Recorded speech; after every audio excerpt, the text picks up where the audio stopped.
Olá, meus queridos, uma boa noite. Vamos iniciar mais um clube de leitura. Vamos pedir que o Senhor Jesus nos abençoe na nossa leitura de hoje. Vamos orar? Senhor Jesus Cristo, nosso bom Salvador, te agradecemos, Senhor, porque o Senhor está aqui conosco, porque o Senhor tem nos sustentado. O Senhor tem revelado a cada um de nós a tua bondade, a tua compaixão, por meio de mensagens tão maravilhosas que edificam a tua igreja, edificam o teu povo. Te pedimos mais uma vez, Senhor, que o Senhor derrame o Espírito Santo, o bom Consolador, sobre cada um de nós, para que possamos entender esta mensagem deste capítulo que é tão importante para nós. Obrigada, Senhor, por esta oportunidade. Em nome de Jesus, amém. Antes de nós começarmos, antes de eu compartilhar a tela, nós já estamos montando uma bibliotequinha especial, né? Primeiro livro que nós lemos, Guiados pelo Espírito, de minha autoria, uma bênção, foi a leitura desse livro. Segundo livro, Pecado da Licenciosidade, de Ellen White, uma bênção este livro. E hoje nós iniciamos Trata-se de Amar Pessoas, de Jim Homberger. Esse livro é uma preciosidade. Uma preciosidade. Eu vou compartilhar aqui a tela para nós começarmos, mas deixa eu ver, está tudo ligado, está tudo ok. Mas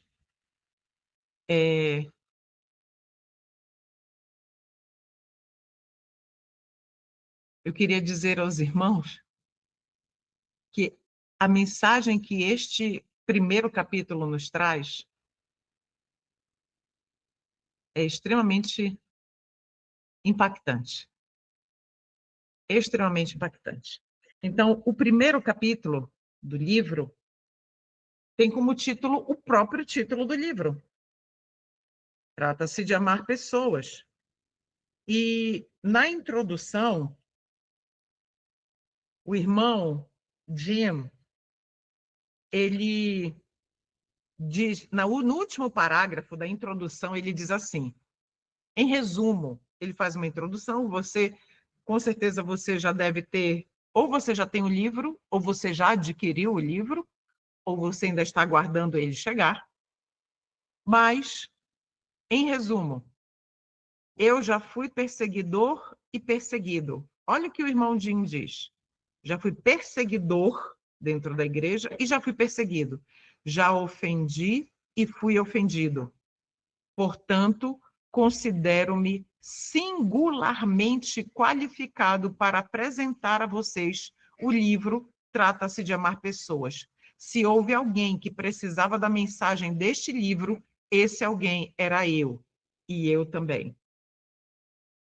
Cada um de nós, em um grau ou outro, cometeu os mesmos erros que vão ser descritos nesse livro. Hoje em dia, as igrejas estão cheias de espíritos santos júnior, determinados a consertar os outros ao seu redor. A razão número 1 pela qual as pessoas abandonam a igreja é porque um membro as ofendeu. Será que é de se surpreender?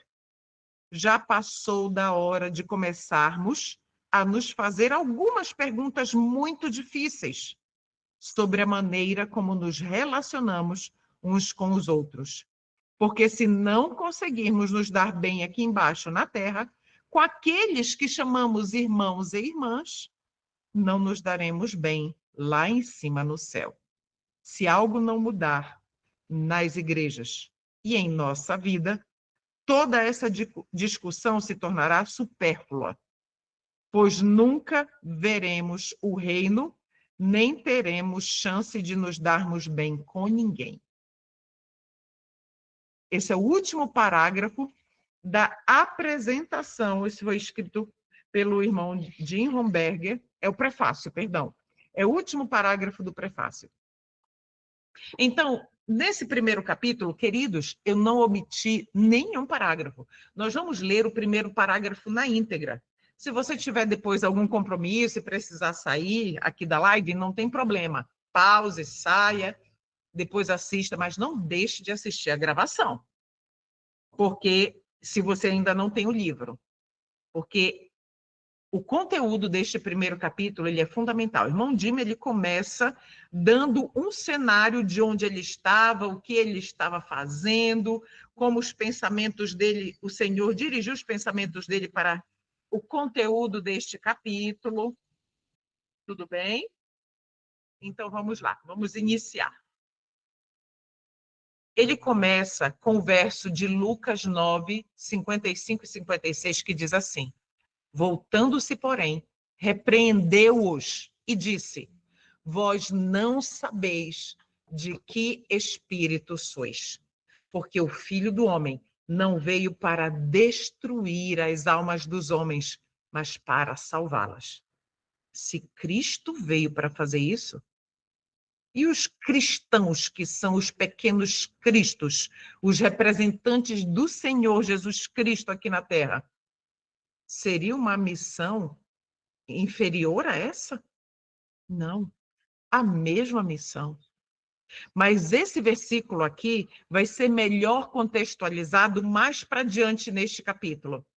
E aí a gente vai entender melhor por que o irmão Jim decidiu iniciar esse capítulo já com esse verso. Então vamos lá.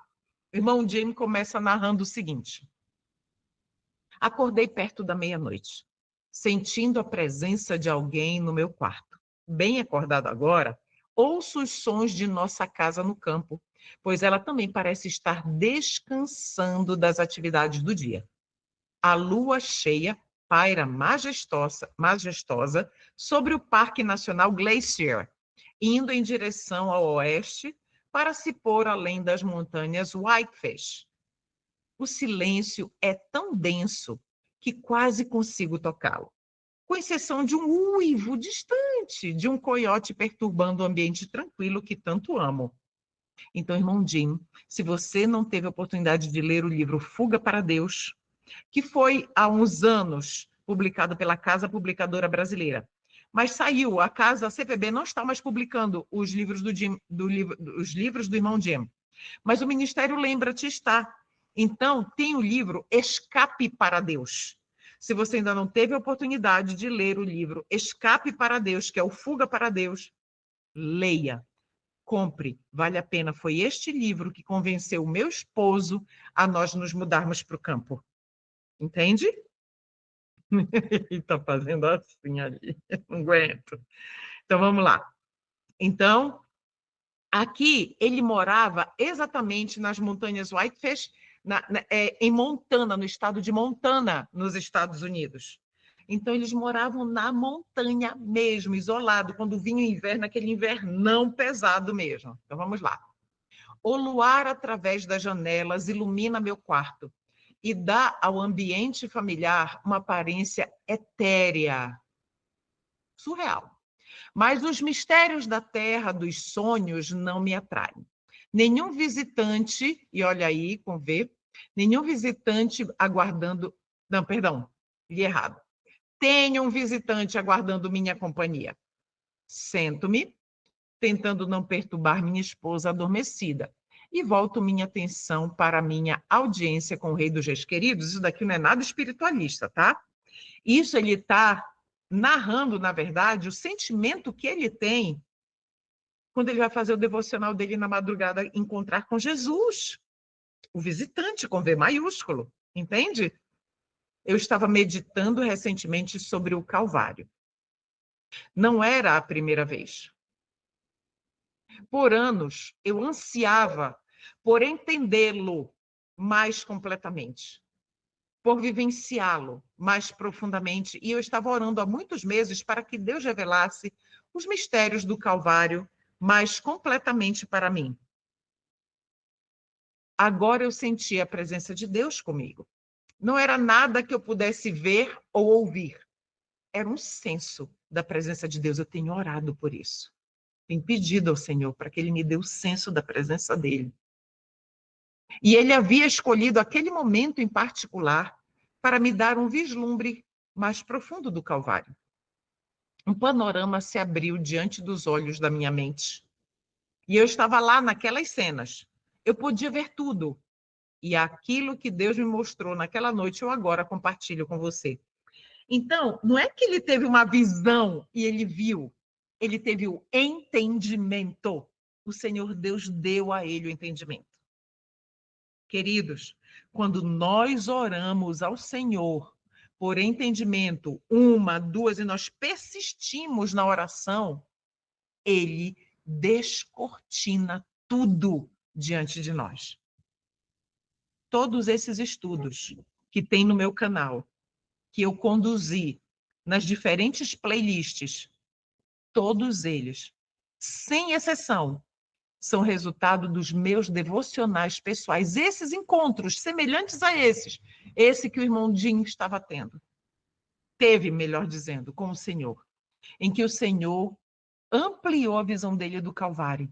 Queridos, quando o Senhor Deus ampliou a visão do irmão Jim aqui sobre o Calvário, o entendimento dele, ele conseguiu ver muitas coisas que estavam erradas na vida dele. E olha que aqui, isso que ele já está narrando para nós, ele já é idoso. Entende? Então vamos lá. Mais de 70 anos. É uma linda manhã de primavera em Jerusalém. E o sol saúda a cidade com uma explosão de luz brilhante que promete calor. As ruas estão congestionadas mesmo a esta hora da manhã, por causa da Páscoa. Milhares de peregrinos lotam a capital do país. A atenção do povo parece estar voltada para algum acontecimento, e uma legião de soldados em serviço de escolta chama minha atenção.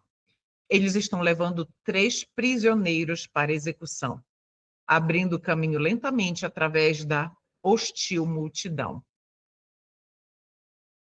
Multidões hostis não são nenhuma novidade para a guarnição de Jerusalém. Os judeus são um povo orgulhoso e independente. E a visão das bandeiras de Roma em seus muros irrita a população. Claro, os judeus não queriam os romanos ali, que não esconde seu ódio pelo governo romano. No entanto, a multidão em questão parece não sentir inimizade alguma com relação aos legionários naquela ocasião. Não. São os prisioneiros que despertam a irritação e rancor do público. Apenas os criminosos mais desprezíveis são eliminados dessa maneira. E até mesmo os judeus, que detestam estar sob o domínio de Roma, aprovam o método do governo para a execução daqueles criminosos.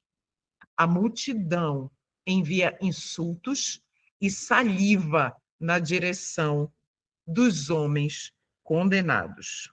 Vamos avançar. Observo enquanto Jesus é conduzido pela avenida lotada. Ele está magro, devido às viagens e ao ministério. Mas ainda assim, sua forma revela a força de alguém acostumado ao trabalho. Ele está visivelmente enfraquecido por seu julgamento durante a noite e espancamentos repetidos. Mas sua forma ensanguentada não desperta a simpatia dos espectadores que zombam dele e o apedrejam com palavras. Eu ando atrás de Jesus. O irmão Jim, ele está indo passo a passo mentalmente nas cenas do Calvário, tentando compreender o Calvário. Entendeu? Então vamos lá. O trajeto até o Calvário. Eu ando atrás de Jesus, seguindo-o o mais perto que ouso. De repente, ele olha para mim. E por um momento, nossos olhos se encontram. Não fui capaz de suportar. Você já pensou? Você olhando para Jesus? Olhe para eles. Eu grito, gesticulando em direção à multidão. Eles é que estão rindo do Senhor. Eles nem se importam contigo. Senti enjoo, fiquei assombrado e revoltado. Não quero ser confundido com aqueles pecadores capazes de saudar a morte de um homem com tamanha atmosfera animalesca. Para eles, é apenas uma grande piada. Não, é pior do que isso. Eles acham que estão preservando a nação daquele revolucionário. Estavam preservando Jesus. Eles merecem o meu desprezo. Mas então, Jesus se vira para mim e, com uma seriedade inequívoca, repreende-me, dizendo: Jim, trata-se de amar pessoas. O evangelho é tomar pessoas miseráveis, perdidas e problemáticas e restaurá-las à minha imagem. Não se trata apenas de sustentar a verdade e apontar o erro, como você tende a pensar. Trata-se de restaurar essas mesmas pessoas que estão cuspindo em mim agora mesmo. Eu vou pausar bem aqui. Meus queridos, vocês estão entendendo? Vocês estão conseguindo captar o entendimento que o Senhor Jesus deu ao Jim a respeito do que é o Calvário? Do que é o sacrifício que Jesus fez? Do que se trata todo o Evangelho? Trata-se de amar pessoas. Só tem um detalhe: eu e você ainda não entendemos isso. Por isso que quando eu me deparei com esse livro, eu disse: Senhor, o conteúdo desse livro, para mim, é questão de vida ou morte espiritual. É questão de vida ou morte espiritual.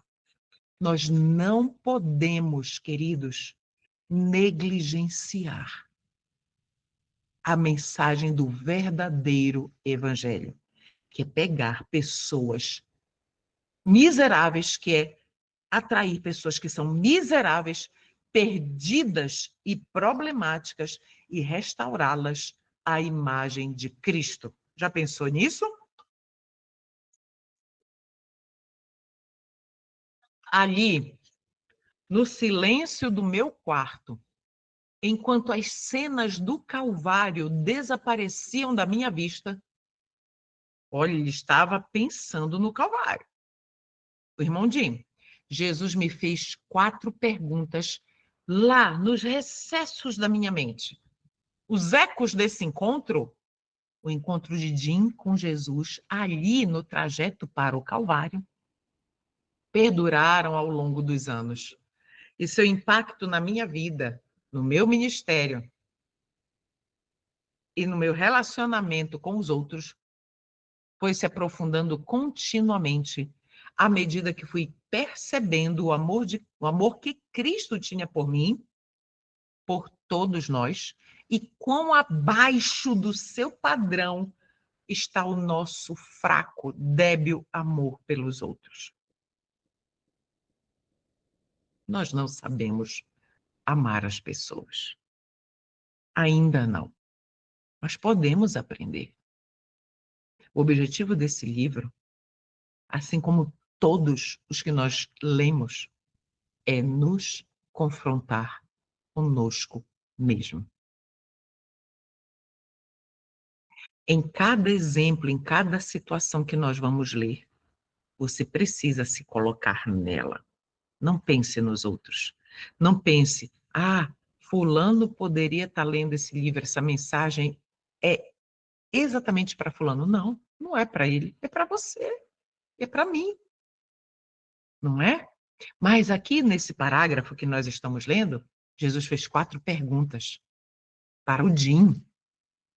E essas 4 perguntas são para você e para mim. Vamos lá? A primeira pergunta. Jim, o que você teria feito com Arão? Você se lembra do irmão de Moisés, aquele que permitiu que o bezerro de ouro fosse construído pelos filhos de Israel, enquanto Moisés estava na montanha falando comigo e recebendo as tábuas de pedra com os 10 mandamentos? Poderíamos nos referir a ele como vice-presidente da Igreja de Deus. O que você teria feito com ele, Jim? Olha a resposta de Jim. Eu pude imaginar toda a história em minha mente. Arão tinha sido deixado no comando enquanto Moisés estava no monte. Os problemas começaram quando Moisés passou muito mais tempo na montanha do que o povo esperava. E eles foram até Arão dizendo: faze-nos deuses que vão adiante de nós, porque quanto a este Moisés, o homem que nos tirou da terra do Egito, não sabemos o que lhe sucedeu. Está lá em Êxodo 32:1. Então Arão pediu que trouxessem joias, e Arão, não foi mágica, foi Arão. Arão as derreteu e Arão fez um bezerro de ouro para o povo. E disse a eles que aquele bezerro, e Arão, o próprio Arão, vice-presidente da Igreja de Deus, disse ao povo que aquele bezerro era o Deus que os havia tirado da escravidão. É ou não é muito grave? Totalmente. Extremamente. Não é? Mais tarde, quando confrontado por Moisés, Arão, com medo, covardemente, negou a responsabilidade, alegou que tudo o que fez foi jogar o ouro no fogo e, por um milagre, saiu aquele bezerro. Pense nisso. Arão ficou no comando, mas levou o povo ao pecado. Ele desobedeceu explicitamente a Deus e fez um Deus falso, um ídolo, e depois teve a coragem de mentir sobre como tudo aconteceu. O que você faria com um líder nacional ou da igreja que estivesse envolvido em um escândalo desses? Eu sei o que eu faria, Jim falando. Eu sei o que eu faria. Eu o expulsaria. E aposto que você também. Nós garantiríamos que essa pessoa nunca mais tivesse um cargo de responsabilidade. Agora, olha essa parte marcada. O que Deus fez? Deus não é você, não sou eu. Deus não é homem. O que Deus fez? Ele fez de Arão o sumo sacerdote. Sim, houve necessidade de reprovação e arrependimento. Mas o Evangelho trata-se de restaurar aqueles que são fracos de caráter, não de expulsá-los. É difícil para você entender isso? Isso confronta você? Me confrontou muito. Sabe por quê? Porque os nossos métodos, o meu e o seu, é exatamente esse: expulsar, eliminar o defeito. É muito mais fácil, não é? Vamos avançar. Essa foi só a primeira pergunta. Vamos para a segunda pergunta. Então Deus me perguntou, Jim fala, o que você teria feito com Davi, Jim? O rei Davi, que não só cometeu adultério, mas para encobri-lo assassinou um homem. O que você teria feito com um líder como esse? Nós o expulsaríamos, mas Deus não o fez. Sim, houve necessidade de reprovação e arrependimento que nem Arão. No entanto, não apenas Davi foi restaurado ao trono, mas também por meio de sua união com Batseba, a esposa de outro homem, Deus trouxe à existência a linhagem real de Salomão e o próprio Cristo. Terceira pergunta. A terceira pergunta que Deus me fez naquela noite foi: o que você teria feito com Pedro, o autoconfiante Pedro que cortou a orelha do servo do sumo sacerdote com uma adaga escondida? O que Jesus fez com aquela orelha? Ele a restaurou. Com quem nos parecemos?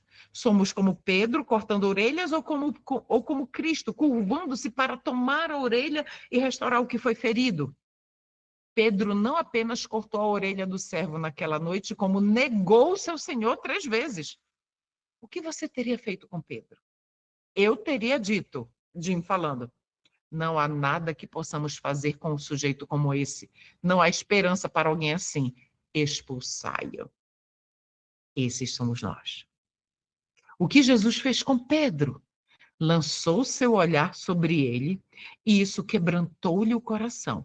Você consegue imaginar o amor em seus olhos? A simpatia que o coração de Jesus conseguiu demonstrar por aquele que o estava negando? Aquele único olhar falou muito.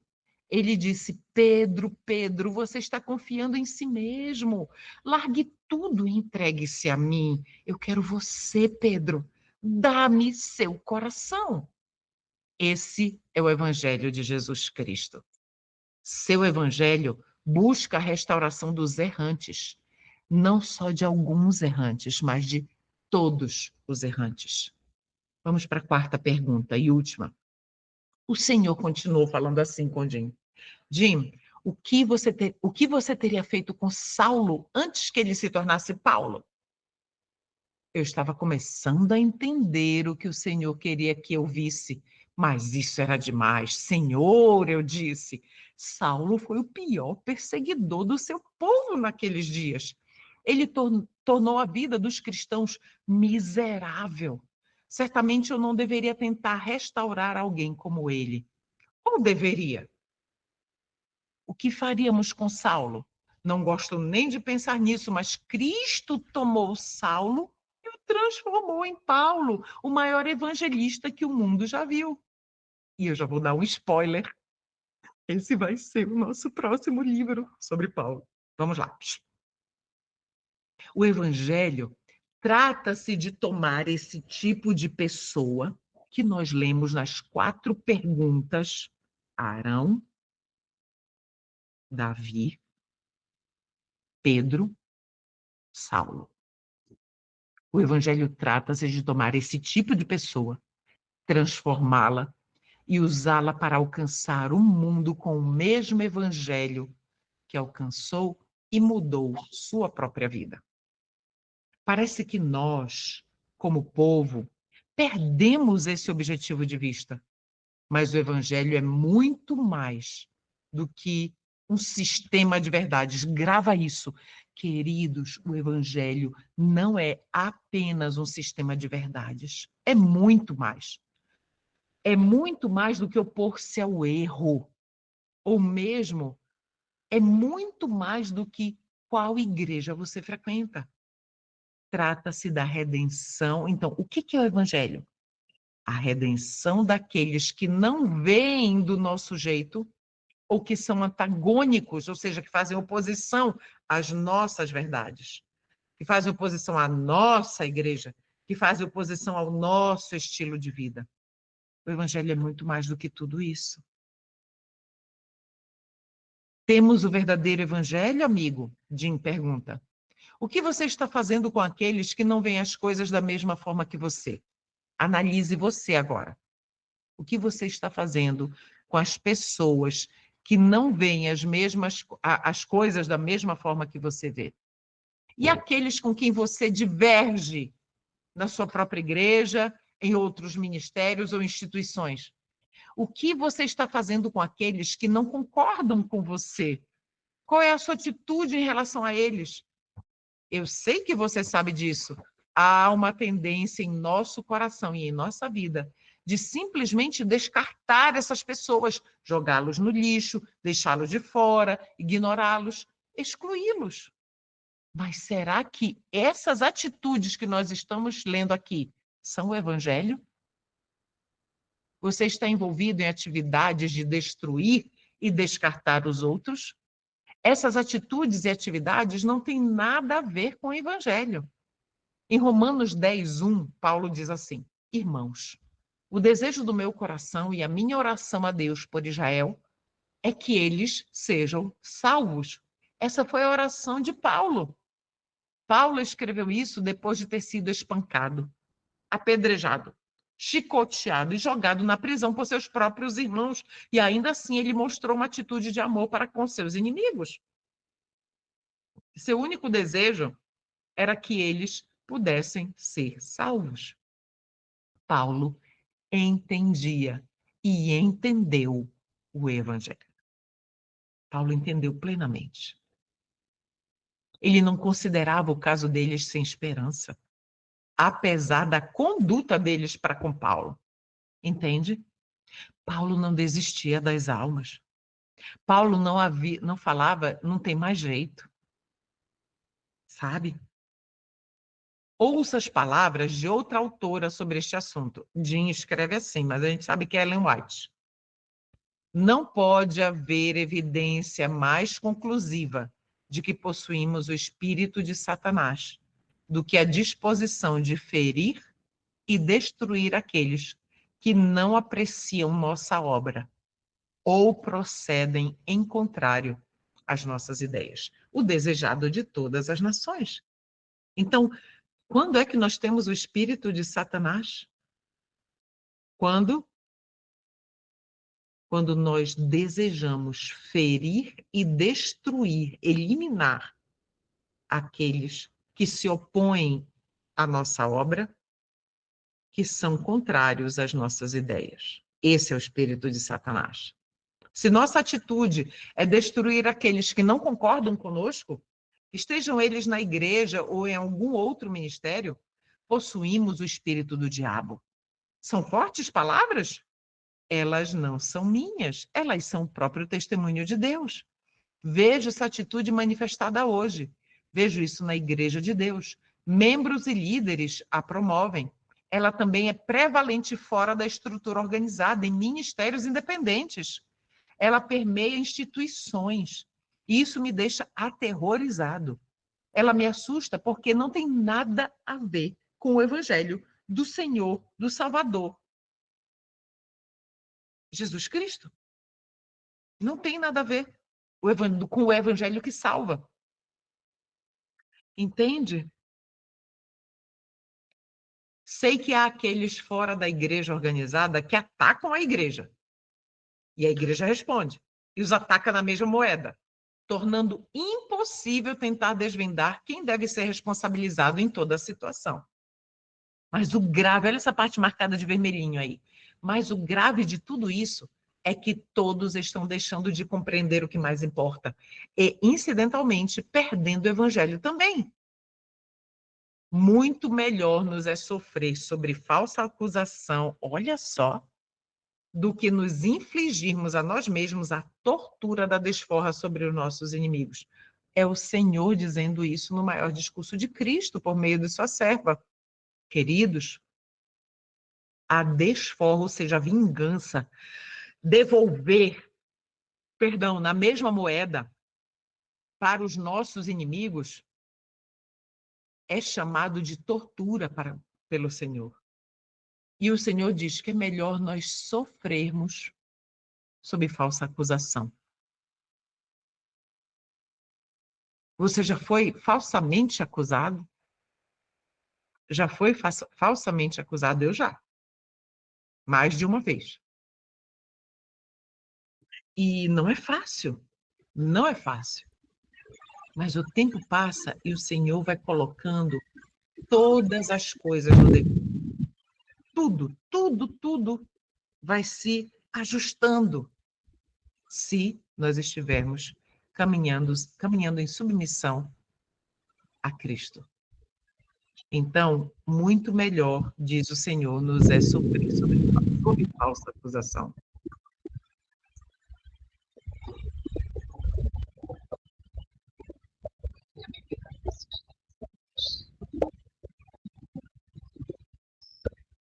Pronto. Como Deus espera que lidemos com tais situações? Gálatas 6:1 afirma o seguinte: irmãos, se um homem, e o termo homem aqui é genérico, tá? Poderíamos facilmente substituir por igreja, ministério, instituição de sustento próprio. Tudo bem? Então, irmãos, se um homem for surpreendido em uma falta, vocês que são espirituais, restaurem tal pessoa no espírito de mansidão. Se alguém for surpreendido em uma falta, pode ser que ele não entenda a verdade da mesma forma que nós. Talvez haja um mal-entendido sobre algo ou estejam desequilibrados em sua compreensão. Olha só, eu deixei marcado um pode ser ou talvez. Por quê? Porque nós não temos certeza. Mas seja qual for, olha essa parte marcada aqui, seja qual for a causa, vocês que são espirituais devem restaurar tal pessoa no espírito de mansidão. Uma pessoa que não é espiritual, ela não vai fazer isso. Ela não vai procurar restaurar. Não. Ela vai procurar denegrir, difamar, vai procurar uma pessoa que não é espiritual, atacar, difamar, envergonhar, eliminar, descartar. Entende? A espiritualidade não é julgada com base em certas crenças fundamentais. Deu para entender, queridos? A igreja tem 28 crenças fundamentais. 28. Mas conhecer as 28 crenças não é garantia nenhuma de que a pessoa é espiritual. É isso que o texto está nos dizendo, o autor está nos dizendo. E eu concordo com ele. O que diz se alguém é espiritual não é se esse alguém possui a verdade e é capaz de ensiná-la a outros. Não. Qualquer pessoa pode fazer isso intelectualmente, sem ser espiritual. Peraí, bichinho. A prova de que eu sou espiritual não está no fato de eu ser capaz de falar sobre profecia. Mas tem pessoas que sabem tanta profecia, sabem todos aqueles cálculos dos 1.260 anos, dos 1.335, 1.070 semanas, e na metade da semana e tudo mais. E tem pessoas que sabem isso, assim, quase que no automático. Até o diabo pode fazer isso. É verdade? O texto diz: vocês que são espirituais, e não vocês que são conhecedores. Muitos de nós pensamos que porque nós temos o conhecimento, devemos sair e corrigir os outros. Mas quando fazemos isso, estamos completamente equivocados. Completamente equivocados.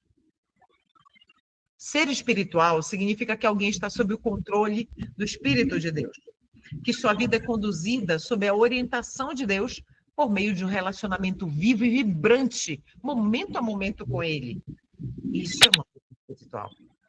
No espírito de mansidão significa que o eu morreu e trabalhamos pelo outro, sem nos importar se nos machucamos, porque nossa única preocupação é com a alma perdida.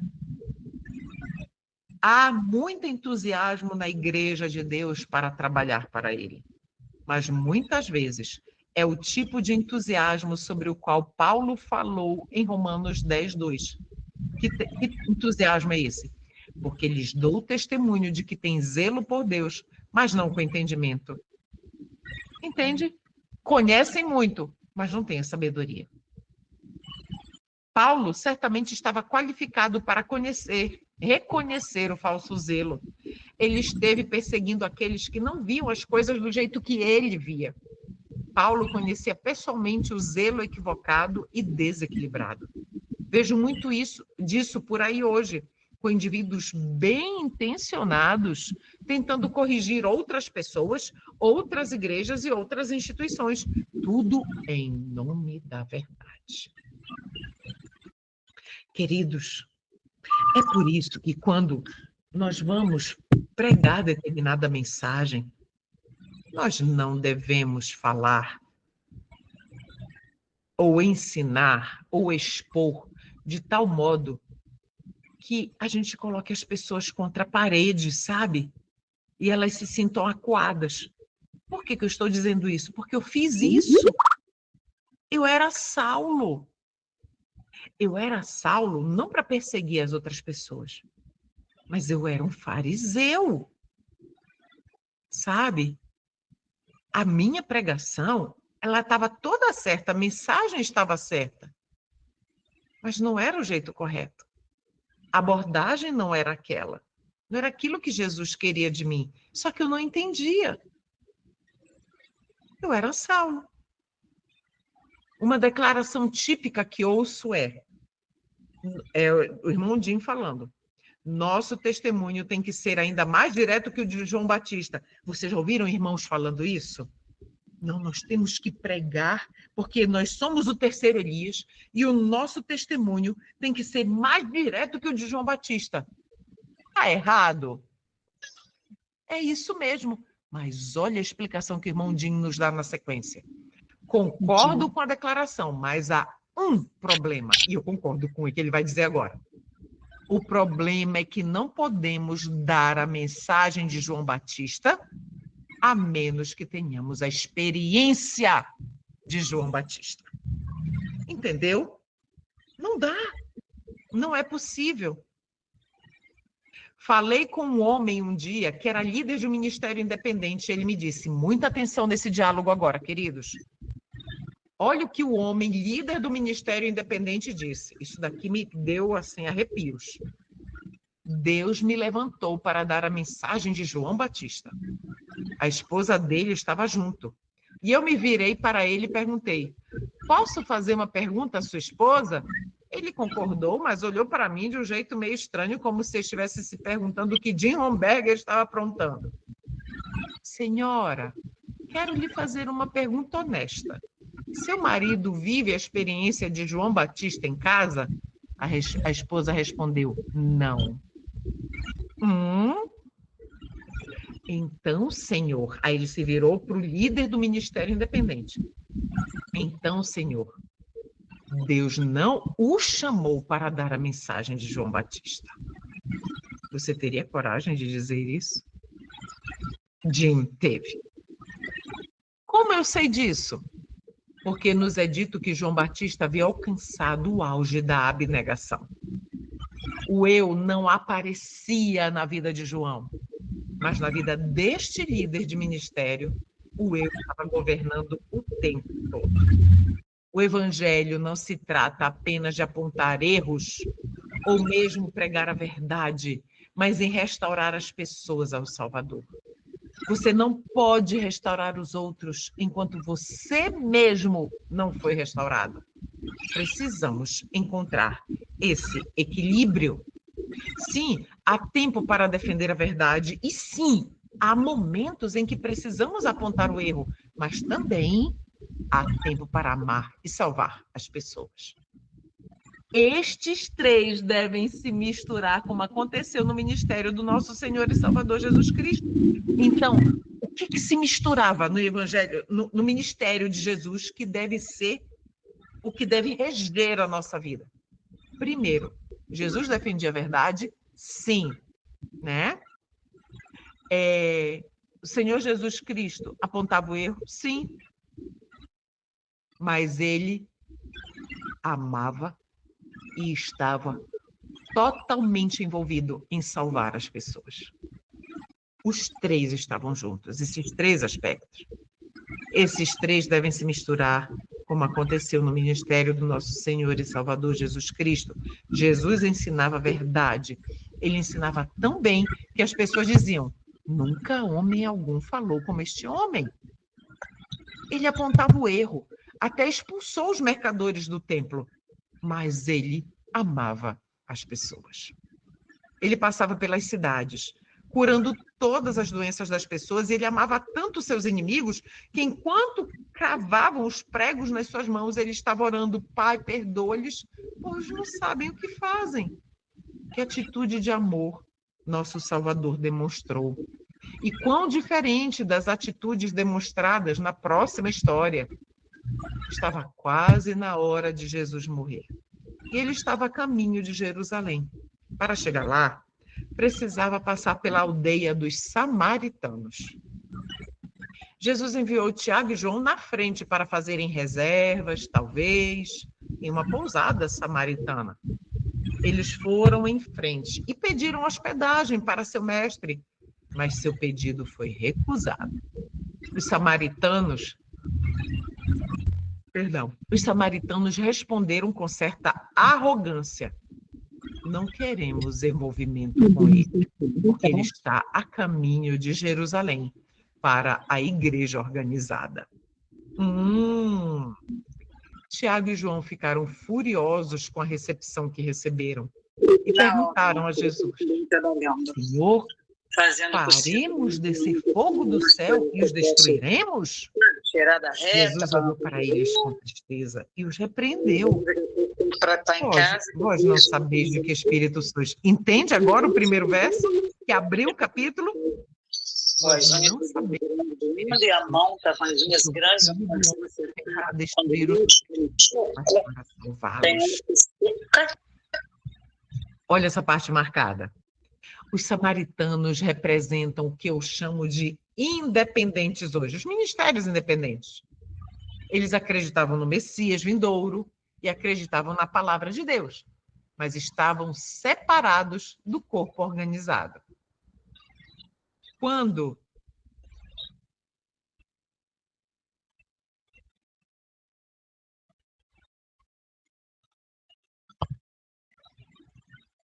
a irmã Maria Alice poderia fechar o seu áudio, por favor? Eu não sei se o Lucas está na sala para poder fazer isso, porque o Lucas também é administrador. Tem um áudio, é porque eu não escuto nada aqui enquanto eu estou falando. E eu não posso sair aqui dos slides. Então, Dani, veja aí, por favor, se ela fechou o microfone. Fale com o Lucas. O Lucas, não sei se ele está na sala. Mas vamos lá. Fechou, ok. Eles acreditavam no Messias vindouro e acreditavam na palavra de Deus, mas estavam separados do corpo organizado. Quando descobriram que Jesus não estava indo passar tempo com eles, mas estava a caminho da igreja organizada dos seus dias, sua atitude foi: não queremos nada com ele. Você já viu essa atitude na igreja hoje? Eu já, diz Jim Romberger. Existem alguns ministérios que não me permitem falar em suas reuniões porque eu prego em igrejas organizadas. E essa é a única razão que eles me dão. Que tipo de atitude é essa? É de Deus ou do diabo? Você sabia que existem algumas igrejas que não me deixam falar em suas congregações porque prego em ministérios independentes? Novamente, a única questão que os preocupa é onde eu preguei, não o conteúdo do que eu apresento. Nossas atitudes revelam muito mais sobre nossa experiência cristã do que nossas palavras. Será que deixamos de compreender algo importante? Acredito que sim. Somos informados de que, em verdade, reconheço que Deus não faz acepção de pessoas. Deus ama os independentes tanto quanto ama o corpo organizado? Sim ou não? Claro que ama. Ele nos alcança independentemente da cor da nossa pele, nacionalidade, denominação ou afiliação a certos ministérios. Ele está disposto a se misturar com todos. Será que deixamos de compreender essa atitude? Ah, sim, não estamos entendendo. Se Jesus tivesse vindo para restaurar o templo e adorar no Monte Gerizim, eles, que são os samaritanos, o teriam recebido de bom grado. Entendeu? Se Jesus não estivesse indo para a igreja organizada, que era em Jerusalém, os samaritanos teriam recebido ele ali tranquilamente. Isso está no desejado de todas as nações. Olha essa parte marcada. Em outras palavras, era como se estivesse dito: ei, se você for um conosco, se você pensar como nós, se você se juntar ao nosso grupo e não tiver ligação nenhuma com eles da organizada, então ficaremos felizes de recebê-lo. Que atitude egoísta! Não combina com o Evangelho. Certa vez, fui convidado para falar em um grande acampamento independente com alguns palestrantes bastante controversos. Orei sobre ir, porque sabia que se eu falasse lá seria mal interpretado. Senhor, tu realmente queres que eu vá? Se quiseres, estou disposto a ir e pregar o evangelho a esses irmãos. Senti-me impressionado aí e, enquanto eu estava lá, aproximei-me de um líder desses ministérios controversos. Eu nunca o havia encontrado pessoalmente, então me aproximei dele e disse assim: irmão, nunca tive a oportunidade de conhecê-lo antes. Você tem alguns minutos para que possamos dar volta e nos conhecer? Ele olhou para o relógio e disse: não. Nem 5 minutos, eu insisti. Eu só gostaria de ter uma chance de conhecê-lo um pouco. Bem, talvez 5 minutos, ele finalmente admitiu e juntos começamos a descer a estrada. Não tínhamos caminhado nem 100 metros, quando ele se virou para mim e disse: Jim Humberger, eu não confio em você. Por quê? Você nunca falou comigo antes. Ouvi dizer que você prega nas igrejas da organização. Isso mesmo, respondi. Também vejo que você tem falado em alguns desses outros ministérios com os quais não concordamos.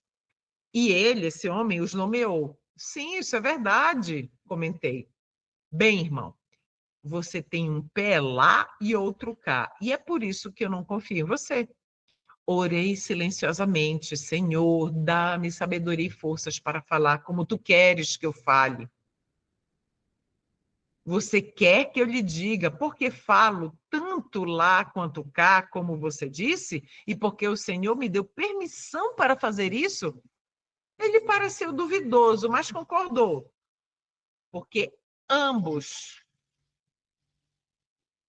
porque ambos têm o mesmo problema que você. E esse problema se chama o eu. E está surgindo em você agora mesmo. Isso deu início a uma conversa realmente interessante sobre os problemas reais da vida cristã. Veja, ele pensava que eles eram o inimigo a ser resistido.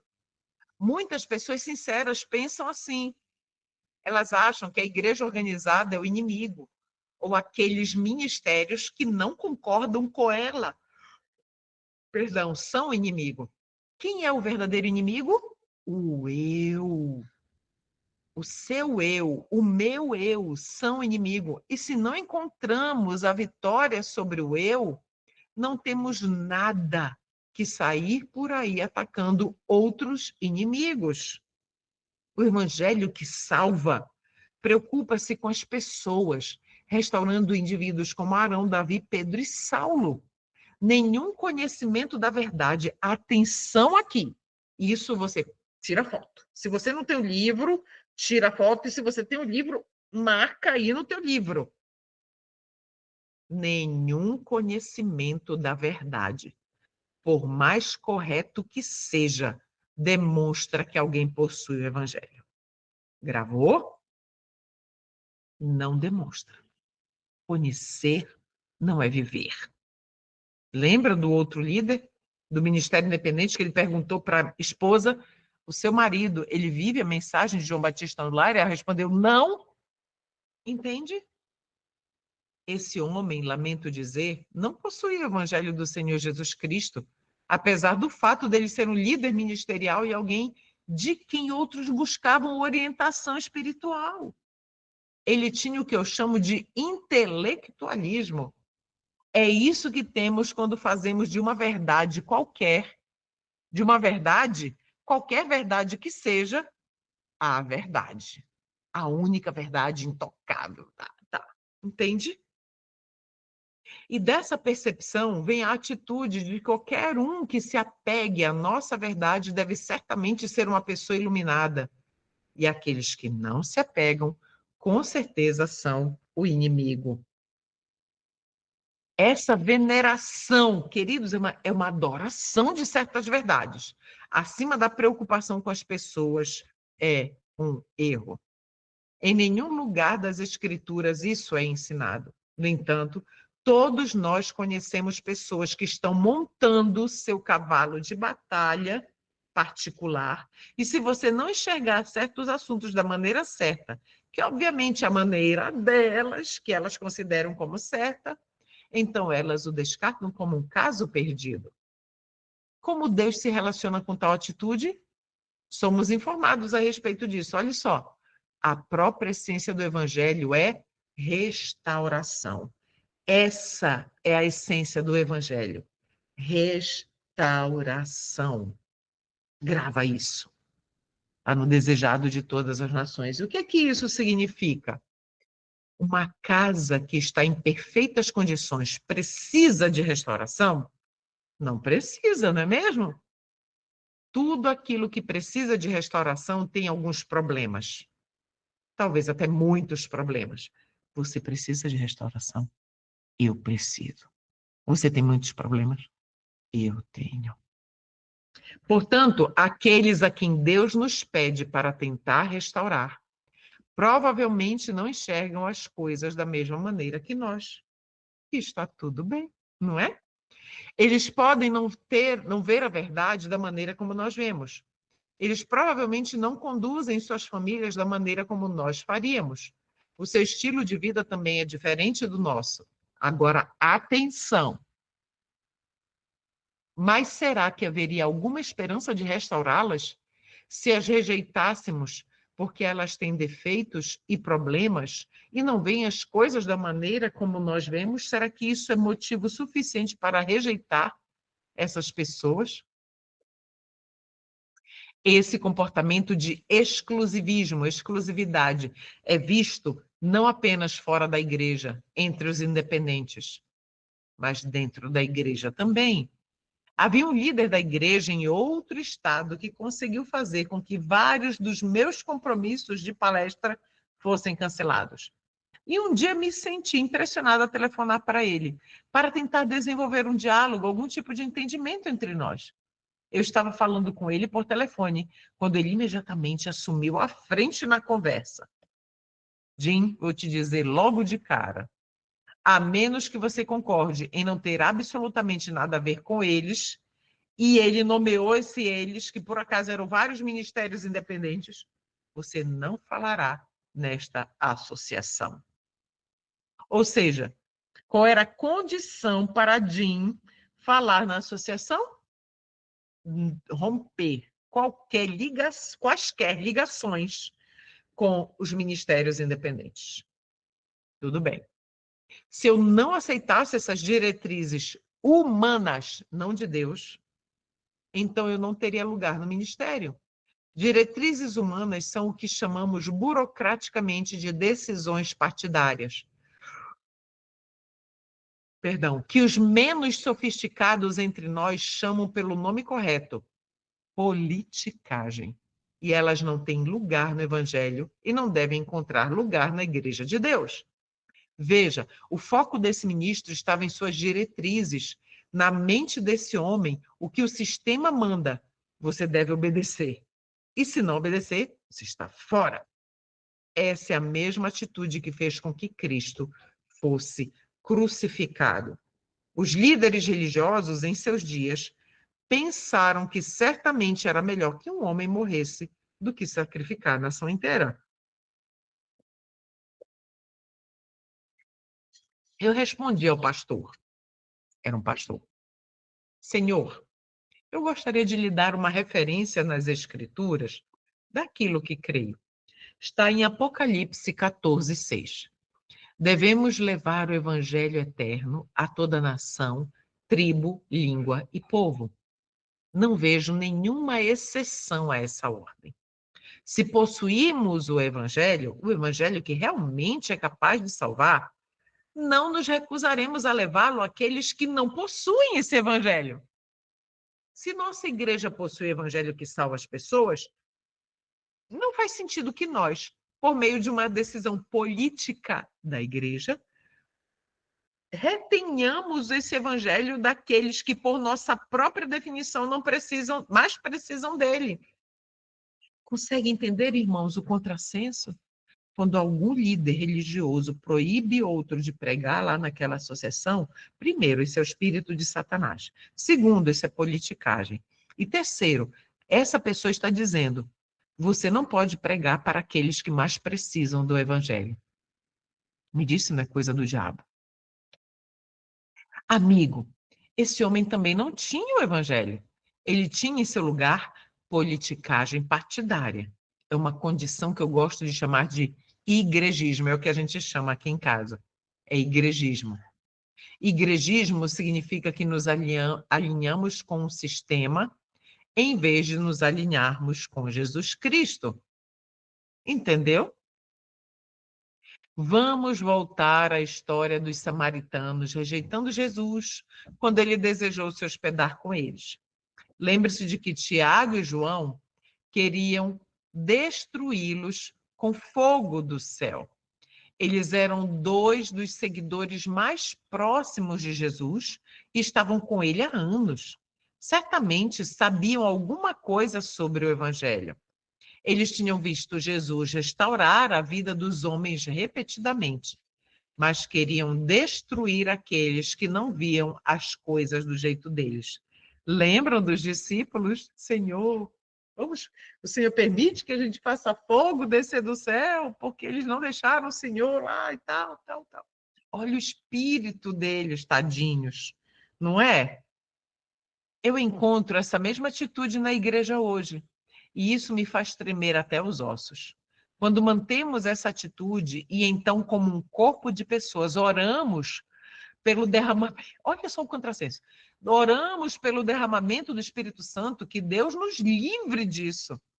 Salva-nos de nós mesmos, por favor, Senhor. Não nos dê o teu Espírito, não enquanto tivermos essa atitude. Já pensou que uma pessoa dessa, que faz essas coisas, ainda ora pelo Espírito Santo para ser derramado? Mas não dá para entender, né? O que os discípulos queriam fazer? O que teriam feito se tivessem o poder do Espírito Santo? Teriam destruído justamente as pessoas que Jesus veio salvar. Veja, Deus não pode nos dar seu Espírito enquanto mantivermos essa atitude. E é melhor pararmos de orar por isso e começarmos a orar para que o eu esteja escondido com Cristo em Deus e que o reino do eu em nossa vida seja quebrado. Essa é a principal oração. A atitude que abrigamos com relação àqueles que discordam de nós demonstram de quem é o espírito que possuímos. Deu para entender? O que acontece quando o seu coração está ali e alguém está ali fazendo oposição?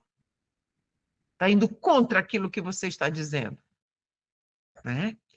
Faça uma autoanálise dos sentimentos que começam a permear a sua vida.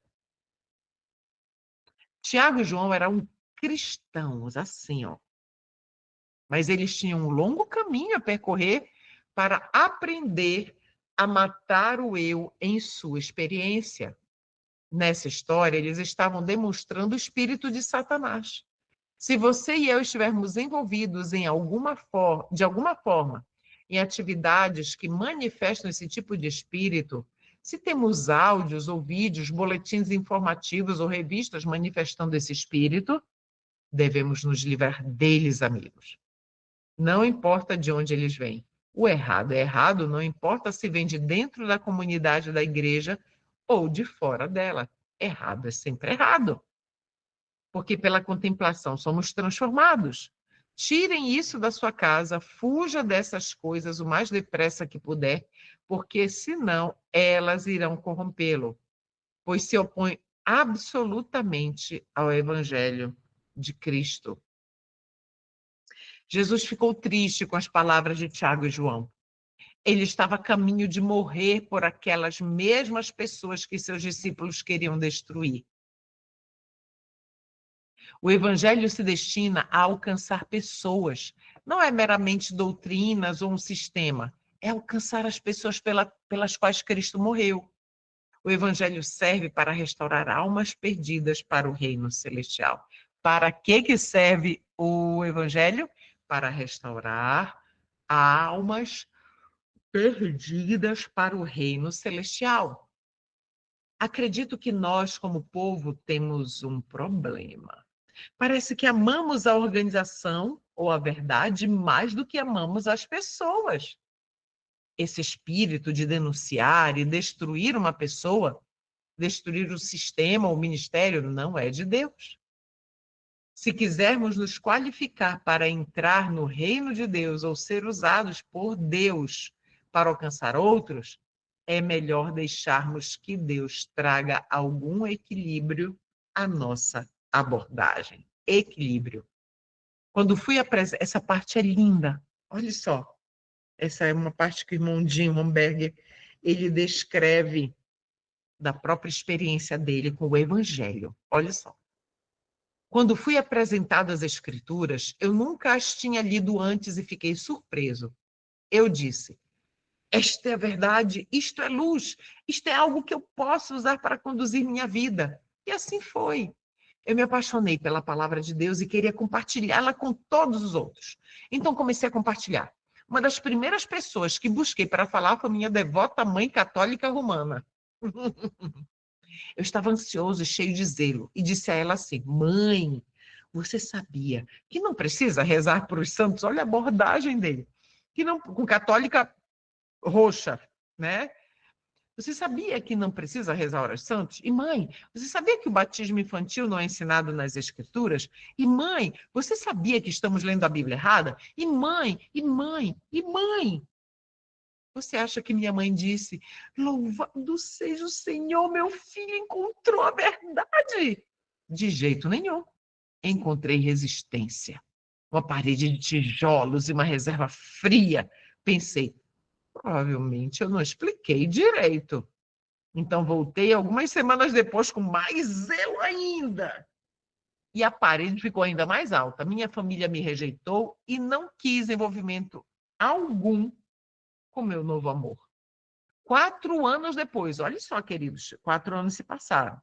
O Senhor me pediu para vender nossa casa e negócio e me mudar para o campo, em um lugar a mais de 2.500 quilômetros de onde morávamos.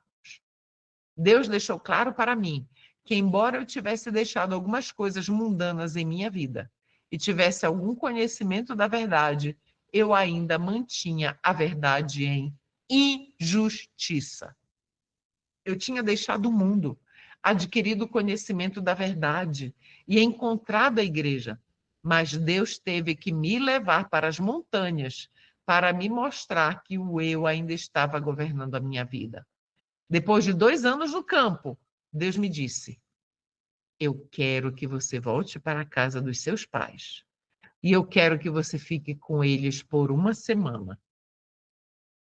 Eu não posso fazer isso, Senhor. Mesmo quando eu morava perto deles, nós já éramos distantes. Jim, quando você entrar pela porta daquela casa, eu quero que você vá até sua mãe e a envolva com seus braços e a aconchegue em seu abraço. Eu quero que você a abrace, beija e diga que a ama. Senhor, eu não posso fazer isso, tu não compreendes, Senhor. Nós somos alemães, somos estoicos, somos austeros, amamos, mas nunca demonstramos afeição.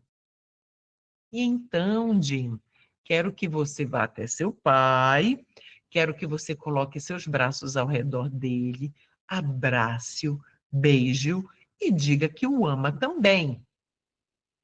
Eu não farei isso, Senhor, é muito difícil. 1 mês depois, eu estava dirigindo 2.500 quilômetros em direção à casa dos meus pais. Quando chegamos, empurrei meus filhos e minha esposa na minha frente. Eu ia tentar adiar isso o máximo possível, mas finalmente lá estava minha mãe diante de mim. Fui até ela, abracei-a e disse: mãe, eu te amo. Ela se agarrou a mim enquanto me abraçava e não me queria soltar. As lágrimas rolaram por suas bochechas. Isso simplesmente partiu seu coração. Veja, em toda a minha vida, não me lembro de ter feito isso com minha mãe antes. Eu nunca a abracei e nunca disse que a amava. Imediatamente, mamãe soube que eu era uma nova criatura e que havia algo diferente nessa visita. Depois que terminei de abraçar minha mãe, vi meu pai ali, observando tudo. Fui até ele, que estava congelado, duro como uma tábua, sem saber o que fazer. Envolvi meus braços em volta daquele velho alemão estoico e o abracei. Disse que o amava e o beijei. Quando o soltei, pude ver o brilho de lágrimas em seus olhos também. Deus me disse: Jim, em sua visita, não quero que você mencione, queridos, olha aqui, atenção. Em sua visita, não quero que você mencione a mim nenhuma vez ou a minha palavra. Quero que você limpe o sótão deles, pinte a sala de estar, apare a cerca viva e os leve para fazer compras. Quero que você ministre as necessidades dele. Em outras palavras, o Senhor estava dizendo, sirva-os, Jim. Então, foi isso que fizemos. Fizemos tudo o que podíamos para ajudá-los. Depois de 5 dias, um dos meus irmãos me ligou e disse, Jim, podemos sair para almoçar juntos? Claro. Combinamos um lugar para nos encontrar. Mal tínhamos nos sentado quando ele deixou escapar, o irmão dele. O que você está fazendo com a mamãe? O que você quer dizer com isso? Fiquei genuinamente perplexo. Nunca vi a mamãe tão feliz em toda a sua vida. O que você está fazendo? Estou apenas vivendo o evangelho em que acredito, em vez de pregá-lo. Se é isso que preciso, continuou o irmão do Jim, então continue e não pare. Não muito tempo atrás, fui convidado para a minha igreja natal para apresentar algumas reuniões na minha antiga igreja. Fiquei com meus pais naquela semana e eles passaram a conhecer as mensagens que Deus colocou em meu coração. Quando a semana acabou, eles me levaram para o aeroporto para que eu pudesse pegar um avião de volta para Montana. Minha mãe saiu do carro, no meio-fio, em frente à plataforma. Ela é idosa e anda com uma bengala. Por isso, eu estava olhando para ela para me certificar de que ela estava bem. Ela fixou o olhar em mim e disse, filho, quero te dizer uma coisa.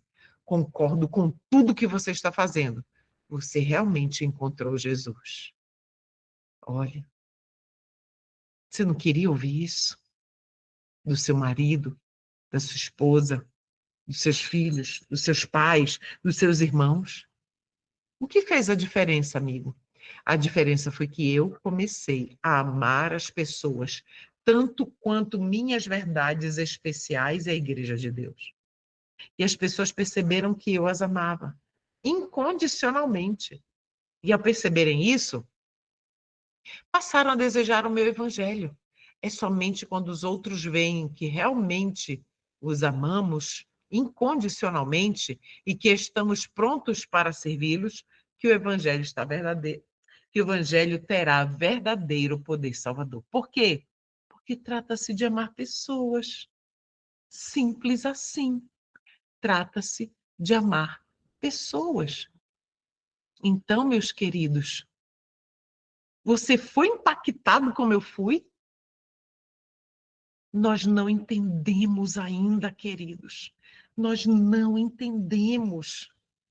Quando nós entendermos verdadeiramente, quando as pessoas pisarem em nós, quando as pessoas nos humilharem, quando as pessoas nos ofenderem, quando as pessoas forem injustas e mentirosas contra nós, eu estou falando de tudo que já fizeram comigo. Quando tudo isso acontecer conosco, e se nós realmente chegarmos ao ponto de compreendermos o verdadeiro evangelho, sabe qual vai ser a nossa única atitude com relação a essas pessoas? Primeiro de tudo, é o que Jesus teve por aqueles que estavam enfiando os pregos na mão dele. Ele teve o quê? Compaixão. É a primeira atitude. Compaixão é a primeira coisa que vem, o primeiro sentimento que vem de compaixão. Não vem de raiva. Eu não estou dizendo que eu não senti isso. Eu senti raiva. Nós não podemos ser hipócritas, não é verdade? Eu senti raiva. Quando fizeram isso comigo, isso aconteceu em 2020 e 2021. Quando fizeram isso comigo, a primeira vez, que foi assim bem grande, quando fizeram isso comigo e com a minha família, eu ensaiei, eu treinei 2 a 3 vezes ligar para a pessoa, que nem o Jim fez, falar com a pessoa. Mas aí eu me aconselhei com 2 pessoas que eu tinha tremenda consideração. Uma delas foi a minha amiga, minha irmã, amiga de oração lá em Belém, que era minha coordenadora da escola adventista onde eu trabalhava. Nós éramos irmãs de oração. Eu ia para a sala dela, a gente se ajoelhava e orava, né? Então, ela era minha irmã de oração. Me aconselhei com ela. E a outra foi com o meu irmão Mário, que eu sempre considerei muito ele. E os dois, sem saberem que eu tinha falado, pedindo o mesmo conselho, o mesmo direcionamento. Irmão, irmã, o que você acha? Eu devo ligar para tal pessoa? Era um pastor na época. Eu devo ligar para tal pessoa e tudo mais? Eu não vou dizer quem disse o quê, mas eles disseram a mesma coisa com palavras diferentes. E eu vou parafrasear aqui. Eles disseram assim: Cleuma, irmã Cleuma, você pode sim ligar, contanto que na conversa não tenha nenhum outro sentimento que não seja de restaurar o ofensor. Aí eu olhei assim, eu parei. Eu disse, eu não tenho condições. Porque o que eu estou sentindo é raiva. E eu confessei isso muitas vezes ao Senhor. Porque raiva é pecado. E isso me machucava tremendamente, sabe por quê? Porque eu não conseguia amar aquele homem que fez aquilo comigo e com a minha família, espalhando mentiras. E aí, o tempo foi passando, o tempo é maravilhoso, o tempo é maravilhoso. O tempo foi passando e todas as coisas foram se colocando no lugar. E eu entendi claramente por que tudo aquilo tinha acontecido. Foi depois daquela situação que este ministério começou a crescer. Entende?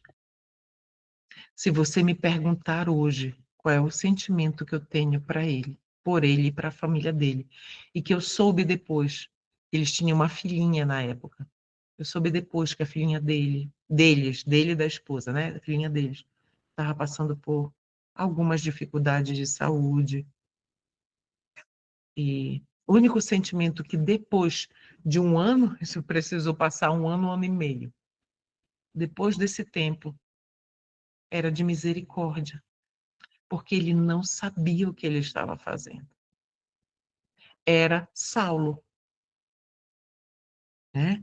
Então, tudo isso que o irmão Jim Romberger, que a gente leu junto, queridos, qual é a dinâmica do nosso clube de leitura? A gente lê aqui junto. Agora, durante esta semana, até a quinta-feira da semana que vem, você vai reler o capítulo 1 no seu ritmo, marcando. E eu tenho meu diário de citações. Pegue o seu diário, o seu caderno, e escreva aquilo que o Espírito Santo mais lhe confrontou com a mensagem desse livro. E de vez em quando, você não precisa voltar para ler o capítulo todo. De vez em quando você vai lá, nesses trechos selecionados, que você mesmo selecionou, direcionado pelo Espírito Santo, você vai lá e relê. É assim que você vai fixar. E é assim que você vai abrir o seu coração para perdoar. A justiça pela fé, meus queridos, nada mais é do que o perdão pela fé. Não somente nós clamando por perdão, mas quando nós oramos ao Senhor, Pai, perdoa-nos assim como nós perdoamos aqueles que nos têm ofendido. Então, isso precisa ser uma realidade na nossa vida. Esse capítulo, para mim, é a segunda vez que eu li, na verdade, a terceira. Eu li a primeira, já tem um tempo, li a segunda e li a terceira para preparar os slides aqui para vocês. E o Senhor continua me batendo. E eu louvo a Ele por isso, porque eu quero apanhar.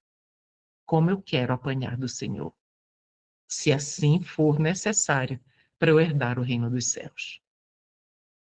Né? E para eu não ser pedra de tropeço para outros. Queridos, que o Senhor tenha compaixão de mim e de você. Por quê? Porque trata-se de amar pessoas. Esse é o verdadeiro evangelho. Não é negligenciar verdades. Não é deixar de pregar a verdade. Não é deixar de defender a verdade, mas como no ministério de Cristo, ele encontrava equilíbrio nessas três coisas. Perfeitamente. E Jesus em nós é possível, sim.